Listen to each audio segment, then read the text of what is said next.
See this man? His name's Dion Arnold.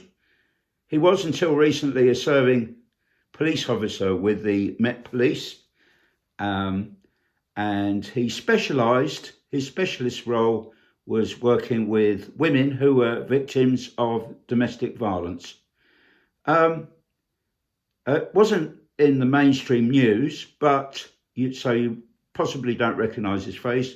But this man, on Monday, the 22nd of June, was sentenced to 25 years imprisonment for raping women, and he was, in addition to 25 years imprisonment, he was put on an extended 8-year prison license, when he's eventually released due to the risk that the judge felt he posed.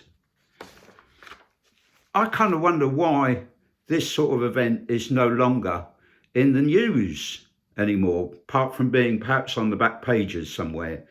But, perhaps it isn't newsworthy that a Met Police Officer has been found guilty and imprisoned to 25 years imprisonment for rape.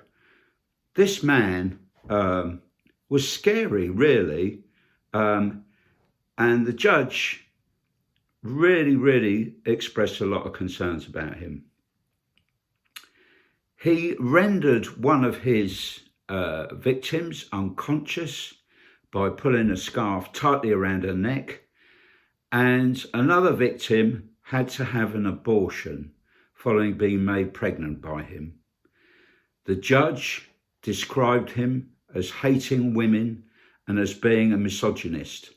His role in the police was to work with female victims of violence.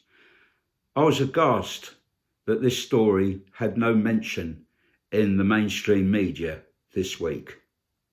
Perhaps we have all become desensitized to such offending to the point of regarding it as routine. I think it's dreadful.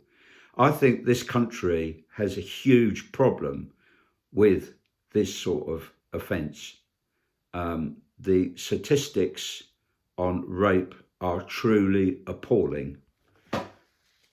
How on earth did the police select this man to be working with victims of domestic violence?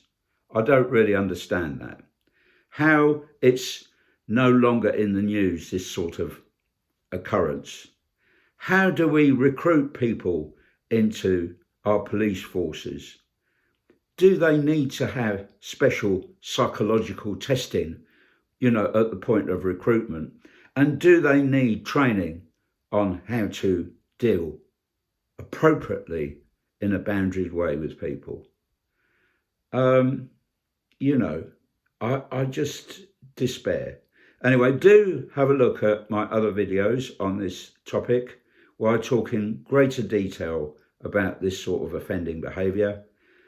But I really think we need to look at how we grow up in this country and how we need to learn appropriate boundaries with each other and to be kinder and more supportive to each other.